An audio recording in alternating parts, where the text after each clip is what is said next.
আরও একটি এন্ডোস্কোপের রিপোর্ট আমি আপনাদেরকে দেখাতে চাই। এখানে দেখেন যে স্টোমাকে কি আছে, একটা কৃমি পেয়েছে এখানে।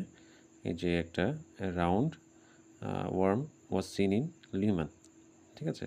এখানে একটা কৃমি পেয়েছে যেটা আপনার দেখা যায় ডিউডেনাম মানে পাকস্থলীর নিম্নাংশ অবস্থান করছে, মানে নিম্নাংশ দিয়ে হচ্ছে উঠে, মানে এটা পাকস্থলীতে উঠে গেছে এমন একটা কি একটা সাংঘাতিক একটা অবস্থা, দেখেছেন? দেন সম্পূর্ণ স্টোমাকটা হচ্ছে লালচে হয়ে আছে। এই যে diffuse erythema was seen in all areas.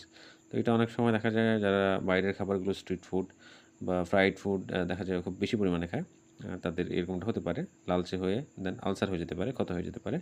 তো এখানে দেখেন কোনো প্রকার বায়োপসি নেওয়া হয়নি, বাট এখানে যেটা পেয়েছে প্যানগ্যাস্ট্রাইটিস অ্যান্ড অ্যাসক্যারিয়াসিস, যেটা হচ্ছে প্যানগ্যাস্ট্রাইটিস হচ্ছে মানে পাকস্থলীটা লালচে হয়ে যাওয়াকে বুঝিয়েছে মেডিকেল টার্ম, আর অ্যাসক্যারিয়াসিস এটা হচ্ছে যে আপনার কৃমির দ্বারা হচ্ছে ইনফেকশন হয়েছে এরকমটা বুঝিয়েছে আর কি।